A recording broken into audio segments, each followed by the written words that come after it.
مبارک کا مہینہ ہر گزرتے گھنٹے کے ساتھ قریب سے قریب تر آ رہا ہے۔ یہ وہ مہینہ ہے نبی کریم صلی اللہ علیہ وسلم جس کے لیے 2 مہینے پہلے سے خصوصی دعاؤں کا اہتمام فرماتے، اور 2 مہینے پہلے سے نبی کریم صلی اللہ علیہ وسلم اس مہینے کی خیر اور برکت کو سمیٹنے کے لیے تیاری فرماتے، اور صحابہ کرام رضوان اللہ تعالی علیہم اجمعین کو اس مہینے کے آنے سے پہلے ہوشیار فرما دیتے۔ اس کی فضیلت، عظمت آپ ان کے سامنے بیان فرماتے، اس کی اہمیت کو آپ ان کے دل و دماغ میں راسخ فرماتے، تاکہ رمضان المبارک کا ایک لمحہ بھی غفلت کی نظر نہ ہو۔ پہلے لمحے سے لے کر آخری لمحے تک صحابہ کرام اہل ایمان اس مہینے کی قدر کریں اور اس مہینے کی خیر و برکت کو سمیٹ سکیں۔ تو نبی کریم صلی اللہ علیہ وسلم یہ مہینہ آنے سے پہلے صحابہ کرام کو اپنے خطبات میں، مواعظ میں آپ ان کو ہوشیار فرما دیتے اور اس کی فضیلت آپ بیان فرماتے۔ چنانچہ حضرت سلمان فارسی رضی اللہ عنہ کی روایت ہے، فرماتے ہیں کہ نبی کریم صلی اللہ علیہ وسلم نے شعبان کی آخری تاریخ میں اور رمضان المبارک سے 1 دن پہلے صحابہ کرام کو جمع فرمایا اور ایک خطبہ ارشاد فرمایا۔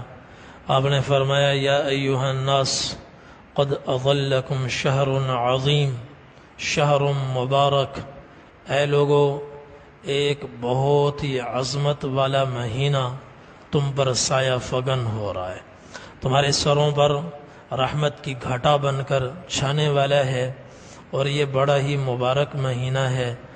اور شہر فیہ خیر لیلۃ خیر من 1000 شہر، اور یہ وہ مہینہ ہے اس میں اللہ نے ایک رات ایسی رکھی ہے کہ وہ رات 1000 مہینوں سے بھی افضل ہے۔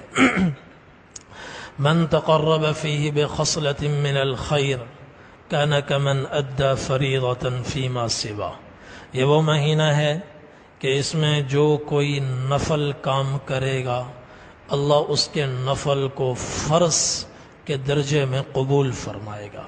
نفل کا اجر و ثواب فرض تک جا پہنچتا ہے۔